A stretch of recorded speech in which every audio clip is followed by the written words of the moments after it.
કોંગ્રેસ હાલમાં કરી રહ્યું છે પ્રેસ કોન્ફરન્સ। જઈશું સીધા પીસી ખાતે। देश भर में एक परिवर्तन का वातावरण बना हुआ है। जिस दिन से चुनाव आयोग ने औपचारिक तौर पर चुनाव की तिथियों की घोषणा करी, उसके कुछ समय पहले से ही एक बदलाव का वातावरण देश भर में कोने कोने में नजर आ रहा है। 10 साल पहले देश की राजनीति में यहीं से एक नेता ने एक महत्वपूर्ण जिम्मेदारी संभाली। जिम्मेदारी संभालने के लिए जब वे यहां से चले थे तो समाज के तमाम वर्गों को अलग अलग तरीके से उन्होंने लुभावने के लिए वादे किए थे। आज 10 साल के कार्यकाल में अगर देखेंगे तो ये पता चलता है कि दिए हुए वो हर वादे कहीं पर भी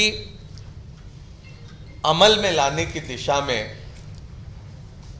उनकी ओर से, उनकी सरकार से और से कोई प्रामाणिक प्रयास नहीं हुआ। नौजवानों के साथ धोखा हुआ, महिलाओं के सुरक्षा का वादा किया था, उनके साथ धोखा हुआ, व्यापारियों के साथ धोखा हुआ। जिस तरह से जीएसटी देश में लाने का काम किया, उस जीएसटी से व्यापार बढ़ने की जगह वहां पर रुकावटें बनी है, ये हमने सबने देखा। किसानों के साथ धोखा हुआ। जो 3 काले कानून संसद में पारित करे थे वो किसानों के हक में नहीं थे, वो किसानों के खिलाफ में थे। आखिर सरकार पर इतना दबाव आया कि सरकार को वो कानून पूरी की पूरी तरह से वापस लेने का काम करना पड़ा। 2022 के ही अगर आंकड़े देखे जाए तो पता चलता है कि 11,290 किसानों ने उसी एक वर्ष में आत्महत्या करी। 2014 से 2022 का अगर आंकड़ा देखें तो पता चलता है कि करीब 1 लाख किसानों ने आत्महत्या करी। जिन किसानों को कहा गया था कि उनको बड़ा मुनाफा मिलेगा, इस तरह के दाम फसल को दिए जाएंगे, लेकिन उनके साथ कितना बड़ा धोखा हुआ। तो समाज का हर वर्ग, नौजवान, किसान, व्यापारी, महिलाएं, समाज का वंचित वर्ग, पीड़ित वर्ग, परेशान वर्ग, जिसको मजबूत हाथों के सहारे की जरूरत थी, उनको छोड़ दिया। तो इस तरह का धोखा नरेंद्र मोदी जी ने ये देश के साथ किया है। ये 10 साल की कहानी जब इतिहास में लिखी जाएगी तो ऐसी लिखी जाएगी कि ये 10 साल बड़े अंधकारमय थे। ये 10 साल पूरे अन्याय से भरे हुए थे। ये 10 साल पूरी तरह से अराजकता से भरे हुए थे। ये 10 साल सरकार की ओर से नफरत और द्वेष फैलाने में बिता दिए। इस तरह से ये 10 सालों की कहानी लिखी जाएगी। भारत के लोकतंत्र के सामने जबरदस्त चुनौती खड़ी है। अगर फिर दोबारा दुर्भाग्यवश अगर नरेंद्र मोदी जी और भारतीय जनता पार्टी सत्ता में आते हैं तो ये मान लेना होगा कि ये इस बार जो लोकसभा का चुनाव हो रहा है ये आखिरी का चुनाव साबित होगा। इस मुल्क का संविधान समाप्त करने का काम भारतीय जनता पार्टी करेंगी। इस तरह का काम उन्होंने पिछले सालों में किया है।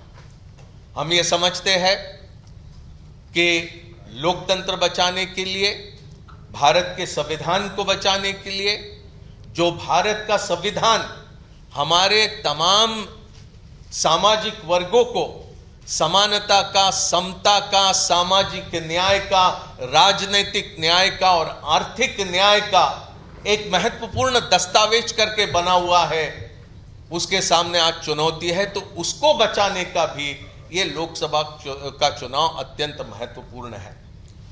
भारतीय राष्ट्रीय कांग्रेस की तरफ से मल्लिकार्जुन खड़गे साहब, हमारे माननीय कांग्रेस अध्यक्ष, आदरणीय सोनिया गांधी जी, आदरणीय राहुल गांधी जी ने देश के समक्ष हमारे न्याय पत्र को रखा है। हमने ये सारे चुनाव में, ये लोकसभा चुनाव में न्याय को रेखांकित किया है, क्योंकि पिछले 10 साल ये अन्याय भरे रहे हैं। और हमारे ये न्याय पत्र के जरिए हम वादा करते हैं नौजवानों को, हम वादा करते हैं महिलाओं को, हम किसानों को वादा करते हैं, श्रमिकों को वादा करते हैं, और इसी के साथ साथ हम सामाजिक और आर्थिक जनगणना करके हम समाज के विभिन्न वर्गों को भी हिस्सेदारी का, न्याय का एक विश्वास दिलाते हैं, वादा करते हैं। कल हम जब सरकार में आते हैं लोगों के समर्थन के जरिए, तो हमारा ये वादा है कि हर शिक्षित युवा को पहली नौकरी पक्की रहेगी, उसको 1 लाख रुपए सालाना का स्टाइपेंड हम देने का काम करेंगे। जितने भी सरकारी पद आज रिक्त पड़े हैं, जो अनुमानित 30 लाख है, वो हम एक निश्चित समयावधि में हम भरने का काम करेंगे।